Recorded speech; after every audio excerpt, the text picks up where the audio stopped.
going to sleep. That's so sad. Anything about that? My bad. So let's start with this. What's the effect of on equilibrium of raising the pressure?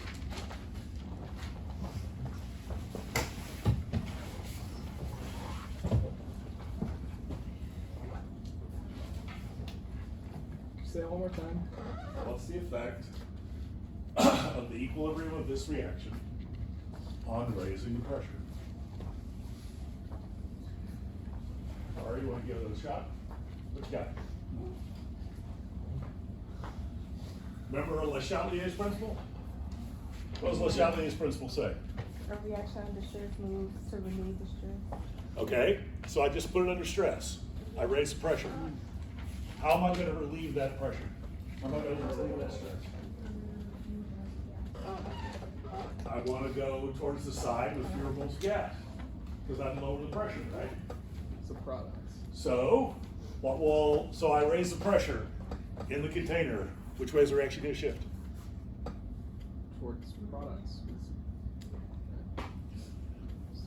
There's fewer moles of gas on the reactant side, right?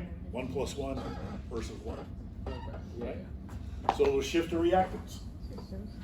See how it works? Okay.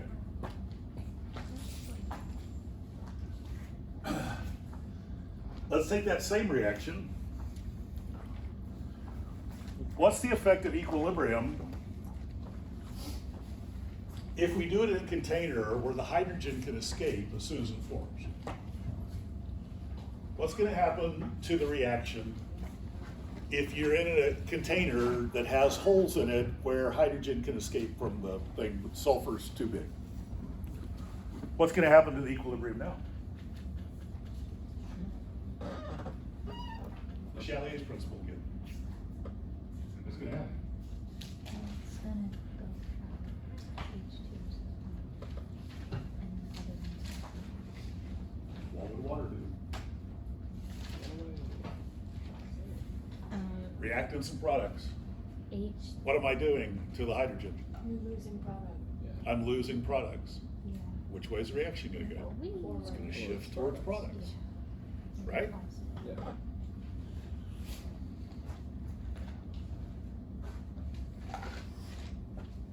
The equilibrium constant for turning glucose into glucose 6-phosphate, which is the first step of glycolysis, has an equilibrium constant where about less than 1% of the glucose turns into glucose 6-phosphate. Okay, so the equilibrium is way on the reactant side. 99+% over there on the reactant side. Yet, you can eat a candy bar and digest the whole candy bar. How do you do that? How do we explain that using Le Chatelier's principle? How can you completely turn a candy bar into metabolic products when the equilibrium is such that 99.5% of it is reactants? You add. Give it a you shot. add- You add enzymes that. The enzymes just speed it up. Enzymes don't change the equilibrium. That's actually something we need to make sure you all understand. Enzymes don't change the position of the equilibrium because while they speed up the forward rate, they also speed up the backwards rate. So you end up at equilibrium in the same place, right? So they don't change equilibrium. They do change how fast you get to equilibrium. Obviously, you got to have enzymes, or else we're in geological time for this to happen. But how do we do that? You guys aren't thinking Le Chatelier here. Think Le Chatelier. What are you doing? Huh?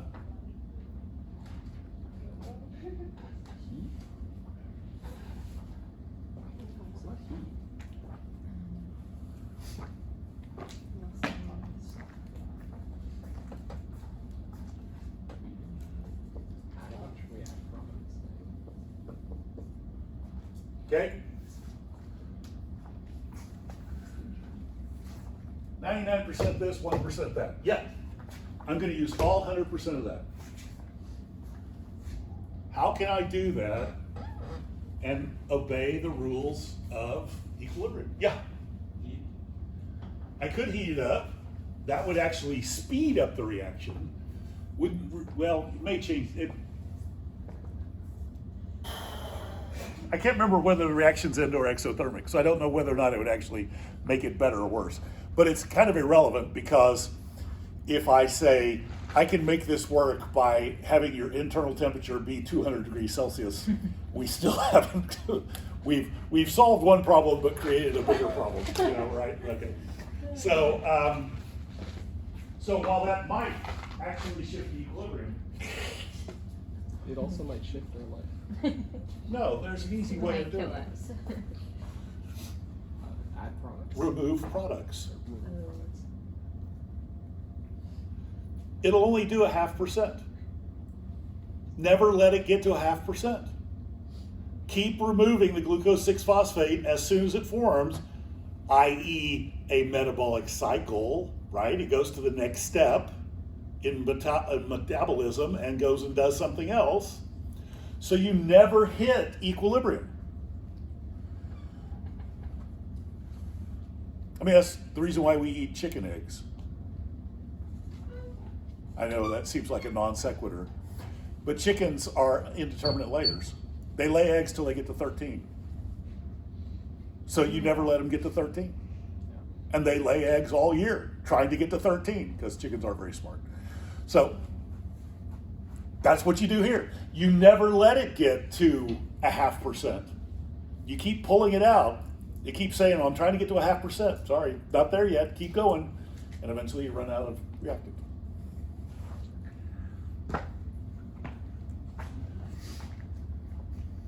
Okay.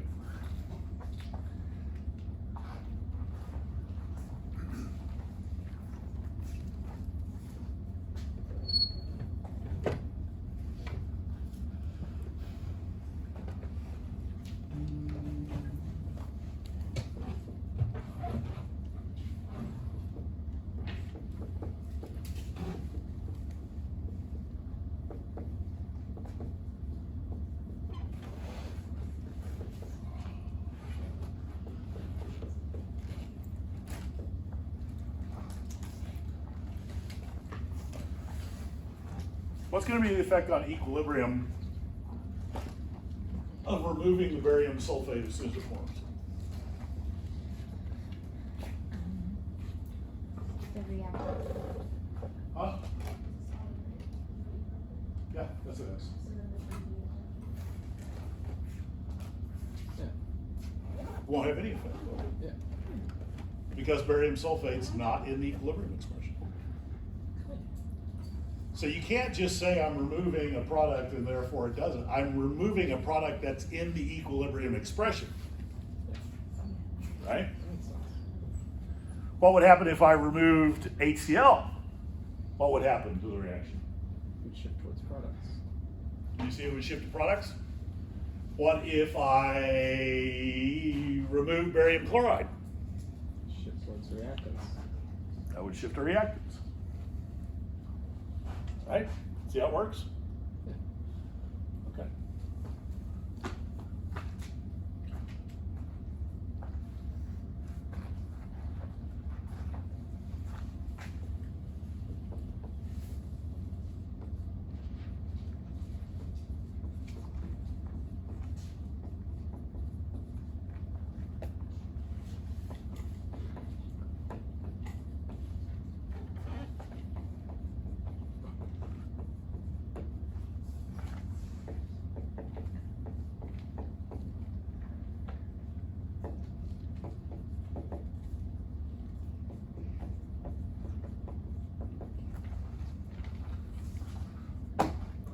What is the equilibrium concentration? Oh, I should write the question. That might help. Just add some stuff.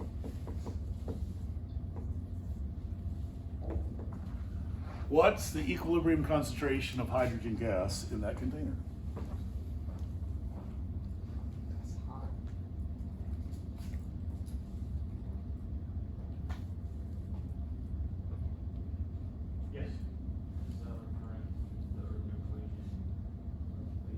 Yeah, H2S goes to H2 plus S.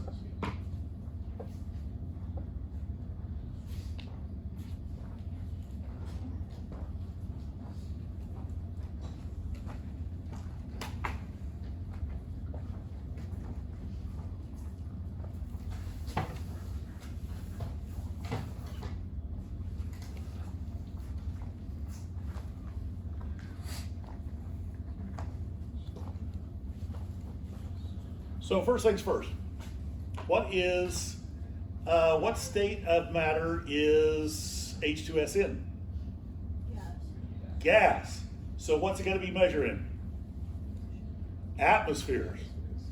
So we got to turn this into atmospheres. Probably need an R value.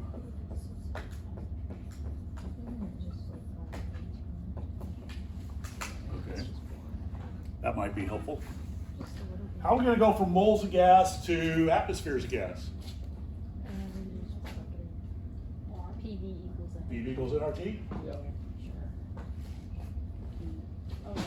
I did that in my homework and we didn't have an option, so I just plugged it in. Well, I just kept saying concentration because it asked for concentration and there was gas and I was kind of confused. I was kind of confused. I got it wrong at first. Is I got the right answers. I don't care. Is N be 0.2825? N would be the amount of moles. Because it's a gas. Yeah. Oh, okay. In the homework, you had a case, This number. Atmospheres. and in case Very normal looking you number. force everything. Yep, that looks like a number. It's like 2.2 Which is We're a K. at 800 degrees Technically, this is a Celsius. KEQ. Ooh, With a KEQ, you just go, Kelvin, it's gas and atmospheres. 1,073. You don't try to turn one. Am I doing that right? Yeah. Is X number more here?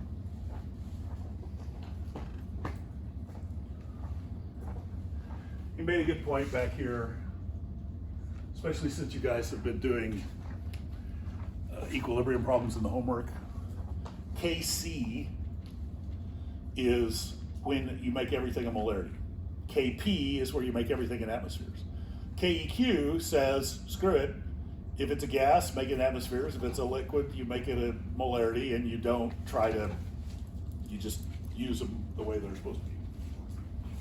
This is actually the only one that makes any sense thermodynamically. The other ones are artificial things that are designed because they make good problems on homework. They have no actual physical reality.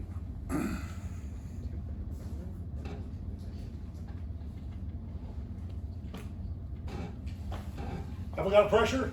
Yes. Yeah. What'd you get? 2.2. 2.2 atmospheres? Yeah. You guys all get that? Yeah. E equals nRT? Okay.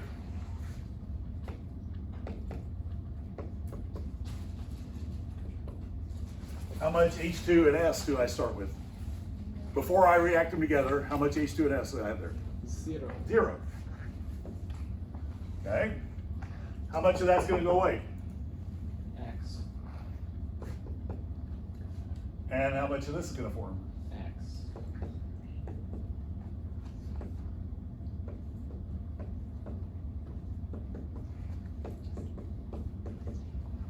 Right?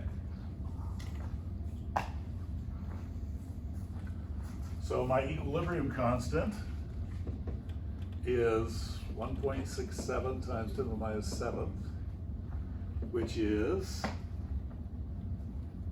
x squared over 2.2 minus x.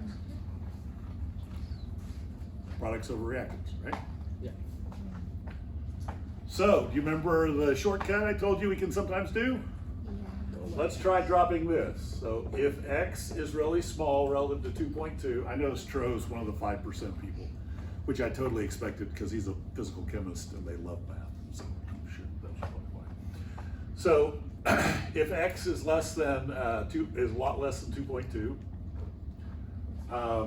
which I can totally see it's going to be.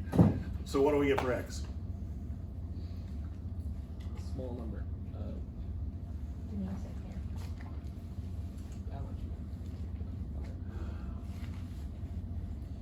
very small number.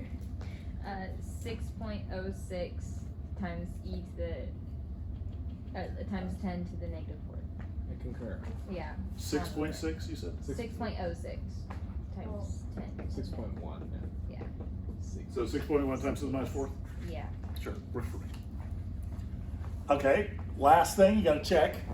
Is that in fact really small relative to 2.2? Well, yeah. Yeah. Yeah, Yeah. so we're fine. Okay. So my final pressure, right? If we're talking about H2. Okay. All right.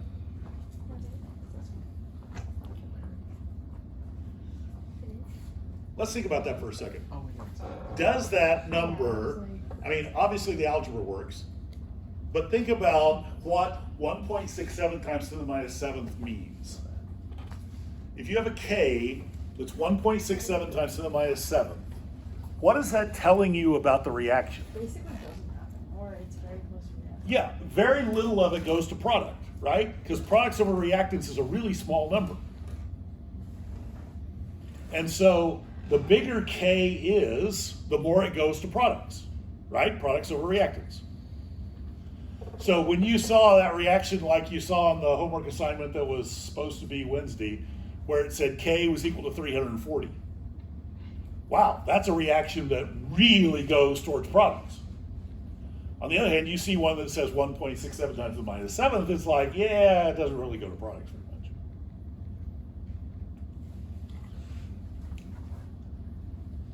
And I'll tell you, actually, that's a much more common reactant, a K, than 340. 340 is a pretty weird one. That's like one of those almost happens completely.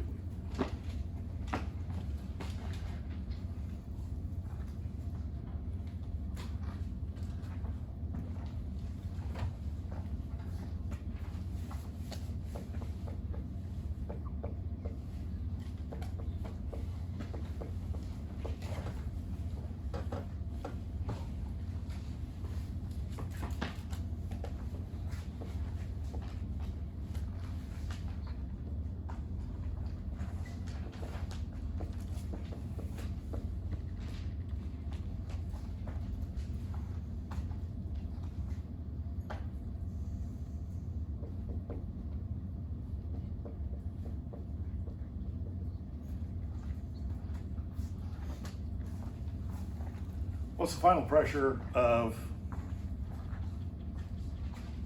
oxygen in that container?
So we all are comfortable with putting zeros there, right? Yeah. And consumed, let's see, if I form X of these, then I've got to lose 2X of those, right? Because I got a 2 right there. Yeah. So my numbers are 1.44 minus 2X and X and X. And K is products over reactants. So it's N2 times O2 over NO squared. Products over reactants raise the power of the coefficients, right? Just like always. So let's put those numbers in. So X times X over 1.44 minus 2X squared. Okay, I'm really ready to make an assumption here, right?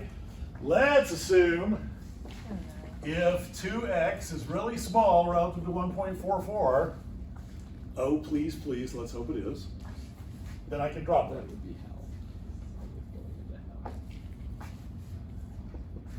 I was trying to figure it out in my head too. Solve for X. This one is this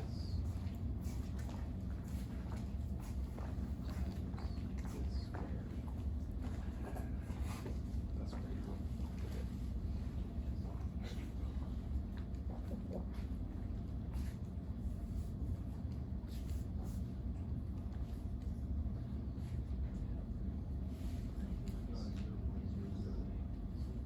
0.008, I concur.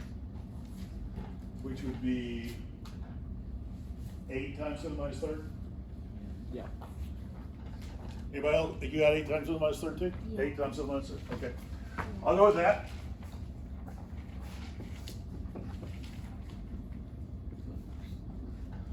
So 2x would be 0.016. 1.6 times 10 to the minus second, right? Because that's what I'm dropping is 2x. Is 0.016 small relative to 1.44? Yes. Yeah. Because it's got to be less than 0.144, right? 10% of 1.44. And 0.016 is less than 0.14. Okay. And 1.44. 0.144. So, the assumption's valid. So, I don't remember what the question I asked. Oh, what was the final pressure of oxygen? that. Yeah, that number right there, 8 times 10 to the minus third atmosphere. Atmosphere. Okay.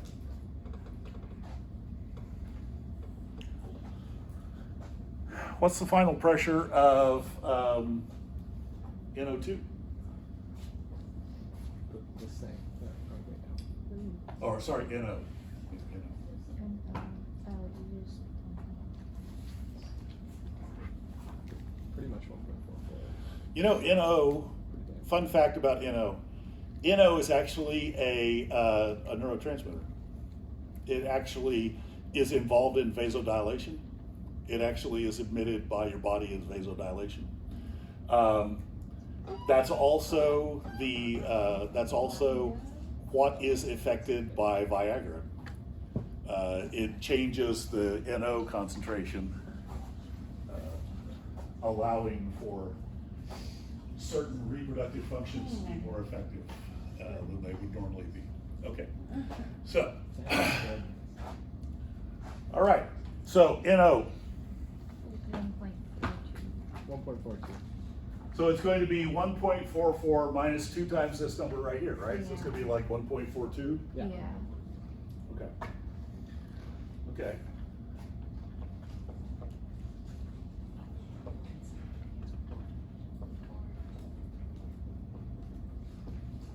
Okay, let's try this one.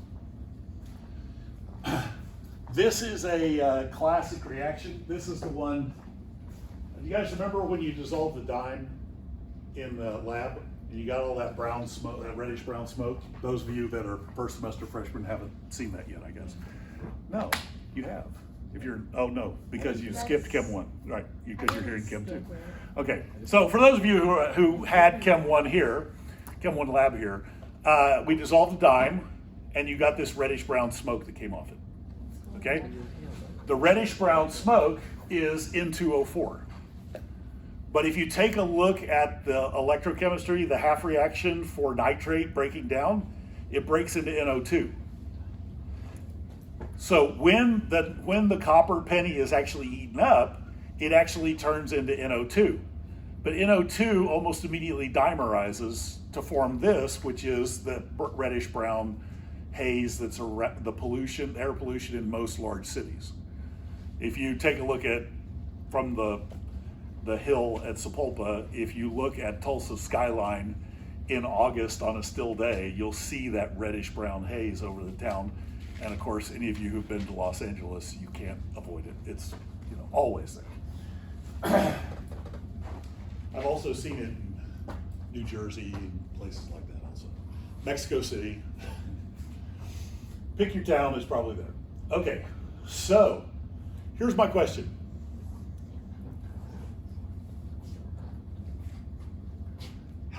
What is the effect of increasing the pressure on that reaction?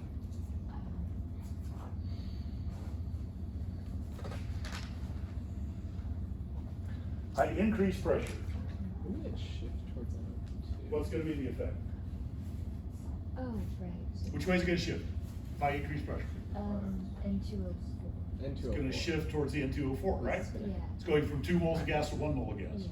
Yeah. It's actually a fairly disturbing experiment. You can actually take some NO2 and put it in a syringe, and NO2 is colorless, can't see it, and put the top on the syringe, so nothing get out, and then squeeze the syringe, and you'll watch it as you squeeze the syringe. You'll watch it turn this reddish brown as it turns into N2O4. But it's actually kind of a cool demo, but it involves having a syringe full of poisonous gas, so we do it a lot. Okay, but do you see how it works? So if we want to get rid of that pollution over Tulsa, all we have to do is what?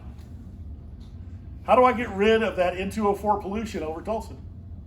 Reduce the pressure? Reduce the pressure. That's all I got to do. That's all. So all I got to do is take Tulsa Put it in a and vacuum. put it on a pedestal and shoot it up towards Mount Everest, and the pollution will go away. Exactly.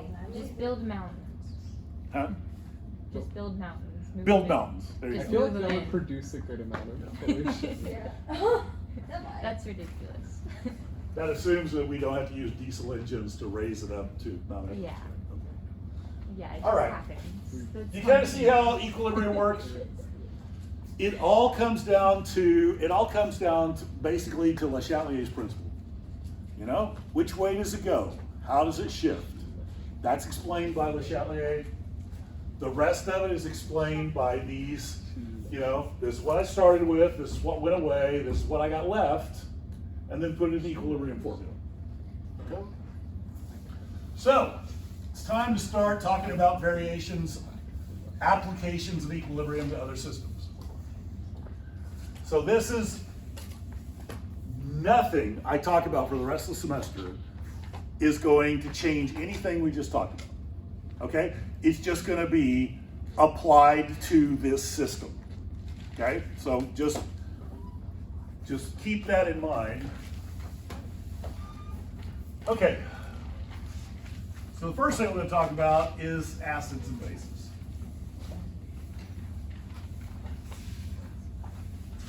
Because you can imagine, well, let's just talk about what an acid and a base are first. It turns out that there are 3 different competing theories on what an acid is. The first theory was by our friend Arrhenius. Remember Arrhenius, our Arrhenius equation, that K equals AE to the minus EA over RT thing? He did that one.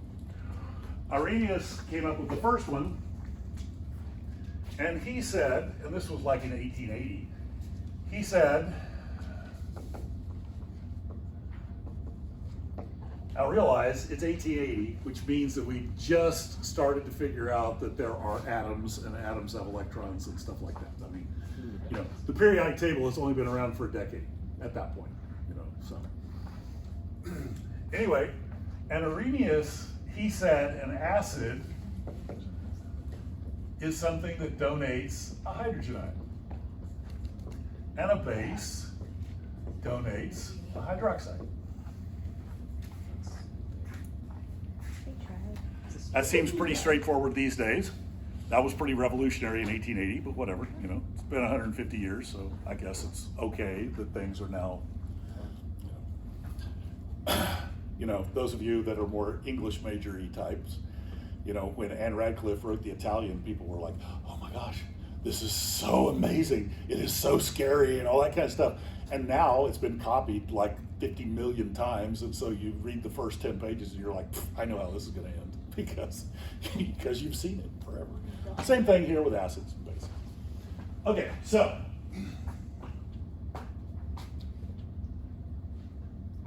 he's absolutely right, but he's kind of like Newton. You know, Newton is absolutely right about his laws of motion. However, Einstein said, yeah, until you're moving close to the speed of light, and then things start to get a little wonky.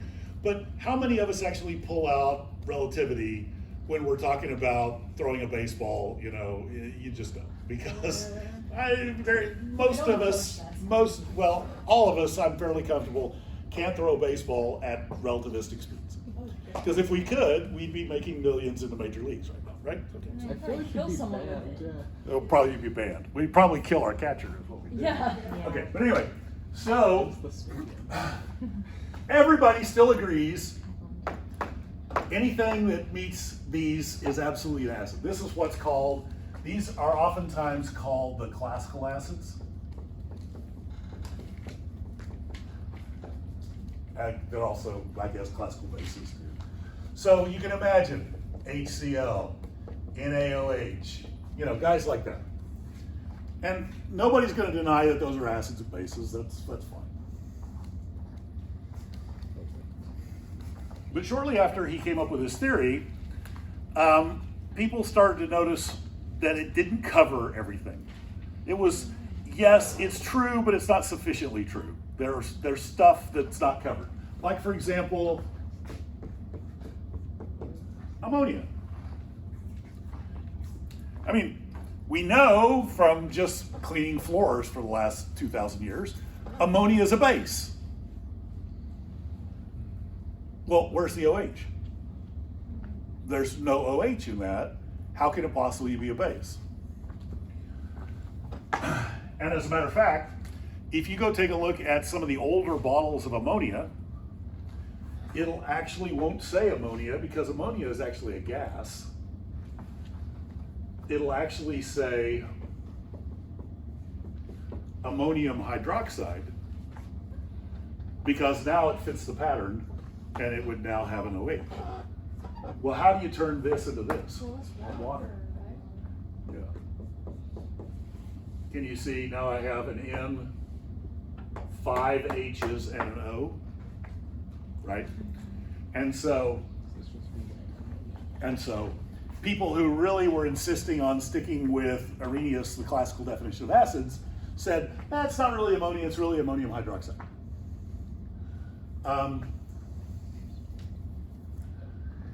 By about 1900, this was starting to get a little flaky because there's some of these that are even worse than this that's really hard to justify. And so two other people, like often happens in science and actually in most fields of study, there becomes a kind of critical mass of knowledge, and suddenly all over the world people are going like that. Like, for example, there was a critical mass of knowledge about biology and ornithology and stuff like that, and suddenly Darwin and Wallace and that guy in Germany that I can't remember what his name is, all within like a year come up with a theory of evolution, right? Just so happens Darwin was based about 10 miles from London, Wallace was in Malaysia, and by the time his packet got to England, Darwin had already published. Let's go. Because the mail was slow. That's the only reason we call it Darwin's theory. Okay, so anyway, the same thing happened here. We had two guys, Bronsted, who's a Dane, you can tell he's got the little slash, and Lowry, who was a German. They actually came up together just roughly the same time. They came up with a different theory. And their idea was, their big breakthrough was, you can't have H plus without something taking it, right? You got an oxidation reduction reaction, right? You got something's got to take the H off HCl. And that something is water. Why are we not including water in this process?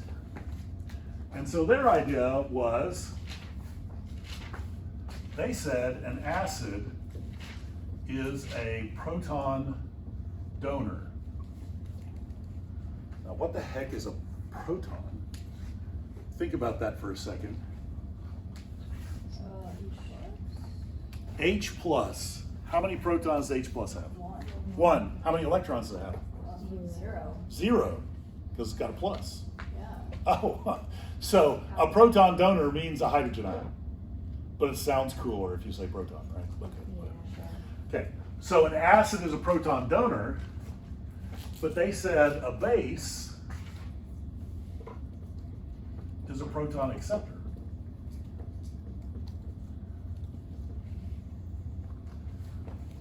So what they said was this. Now let's take a look at ammonia.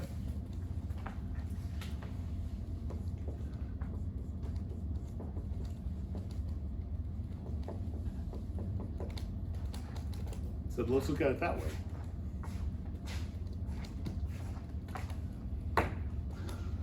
Is NH3 accepting or donating a proton? Is it gaining or losing a hydrogen?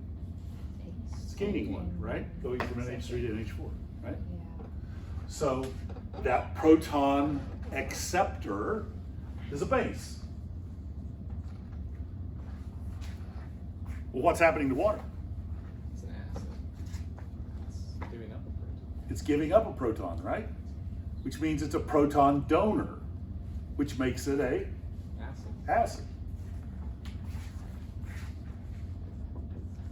But here's something interesting that happens when you do this.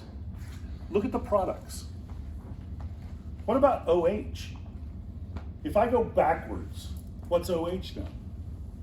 The base. Can you see it's a base because it's going to gain a proton? Yeah.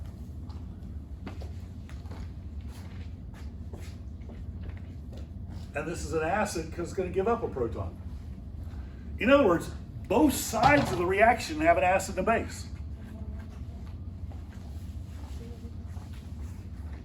Well, to keep from confusing everybody, the products were called conjugates.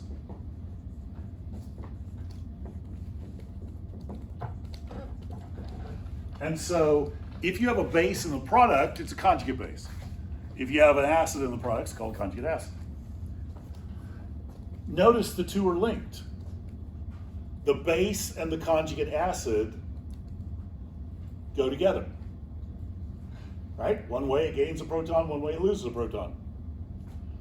The acid and the conjugate base go together, which is why it's called a conjugate, because apparently that means it goes together or something. Now, we'll have to look up our Latin dictionary and find out what it is. Okay, so Bronsted-Lowry said, if you've got an acid and a base, you have an acid and a base, you get a conjugate acid and conjugate base. Okay. Well, let's take a look at HCl now. Here's our friend HCl. So if we were doing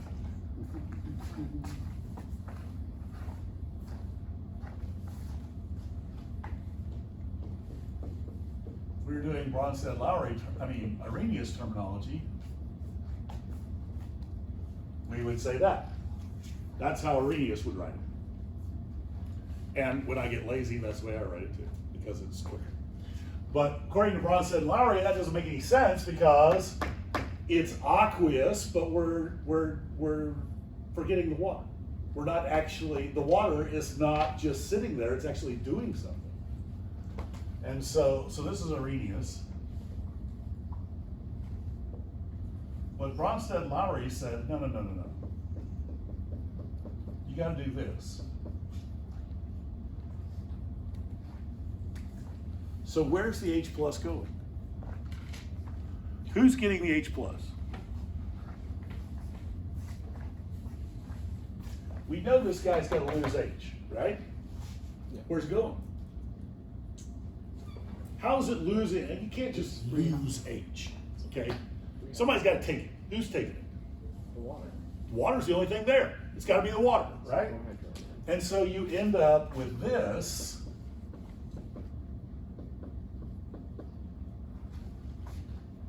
And you end up with this compound right here, which is called the hydronium ion. Okay. And that actually makes a lot more sense because you don't have free protons floating around in a water solution. You don't have protons just walking around. You have them attached to something. They're attached to water. So you got an extra proton sitting on water. Okay, that's fine. You can do that.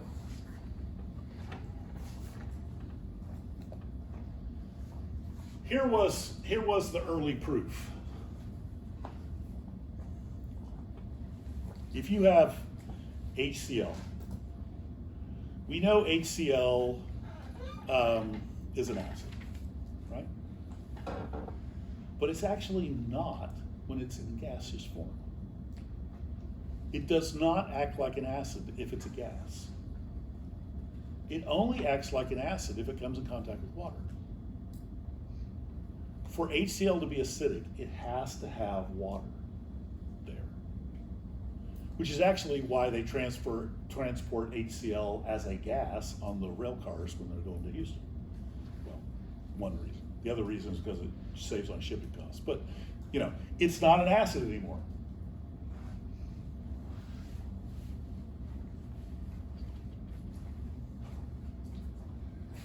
So, theoretically, you could jump into a vat of HCl gas and not die, as long as you were perfectly dry. We're not. But of course, jumping into a vat of HCl is going to make you nervous, which is going to make you sweat. Now you die. Okay, so I don't recommend it. It's not a good idea. But theoretically, if you can stay totally dry. But your body's like 77% water, right? Well, but the inside, well, definitely don't breathe it. If you breathe it, you're definitely in trouble. Okay, yeah, but whatever. Or by the same token, if you take something you say you know is acidic, but it's completely dry, or you take something that's basic and it's completely dry, and you drop it into HCl gas, it's not going to react. Even though normally an acid and a base react with one another, because it needs the water to actually react, to be acidic. Okay, well, this hydronium ion is what we're actually measuring. And this is widely accepted now to be the form that water takes.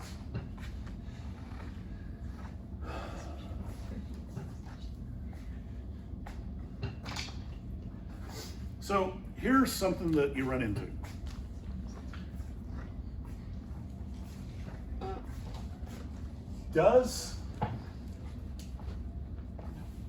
What's the equilibrium constant of this reaction? It's got an equilibrium constant, right?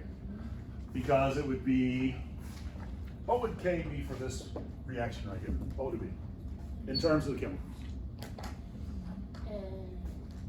H3O plus Times times Cl minus over HCl H2O. Wait, H2O. You don't- H2O? No, H2O, because it's a pure liquid, right? So that's your equilibrium constant. So what if all of the HCl breaks up? All the HCl breaks up in what? What would the equilibrium constant be? If it all breaks up, Undefined. it would be undefined? Yeah. Have you guys had enough calculus to know what you do with one of those where it goes to zero in the denominator, but it's not there? You know, It's what do you call it? Infinity. It's infinity, right? The limit is infinity. It goes to infinity. Y'all are at least in pre-calc, right? Yeah. So it goes to infinity. So the K, some of the Ks get unmeasurable because they head for infinity because as the thing breaks up. So those kind of acids are called strong. Yeah.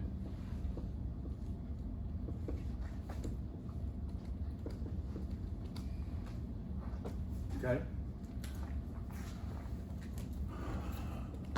normally, because it can't all break up because there's a back reaction, right? There's got to be one or two molecules that went backwards, because no matter what the hump is, there's got to be some getting over the hump the other way. So normally what you do, if you see a strong acid, you say very large. You don't actually say infinity, you just say very large, because you can't calculate it. Now, let me point out something here. Our common terminology when we're just talking is different from the chemical terminology. If I say to you, wow, that's a strong acid, you probably are thinking, okay, don't put my finger in there because I'll pull a bone out. Okay, it's gonna eat my finger. In chemical terminology, a strong acid means it totally broke up. That does not mean that it has a high molarity. Oh, In common terminology, when you say strong, you mean really high molarity. But for example, your stomach acid is a strong acid of a fairly low molarity. The acid completely breaks up, but it is not 17 molarity or 12 molarity HCl, because that would be significant heartburn, like you would have a hole as it just ate its way down. oh, geez. Okay, so on the other hand, acetic acid, vinegar, is a weak acid because it doesn't completely break up. But you can have 18 molar acetic acid, and I guarantee you, you stick your finger in 18 molar acetic acid, it's gonna hurt really bad because the molarity is really high. You see a difference? Strong and weak. Strong means 100% breaks up, weak means less than 100% breaks up. Concentrated and dilute mean high versus low molarity. Okay? So when you hear me say, oh, that's a strong acid, I'm saying it all broke up. If I say, oh, that's a concentrated acid, I'm saying, hey, that's got a high molarity. See the difference? Cool. Have a good weekend, guys.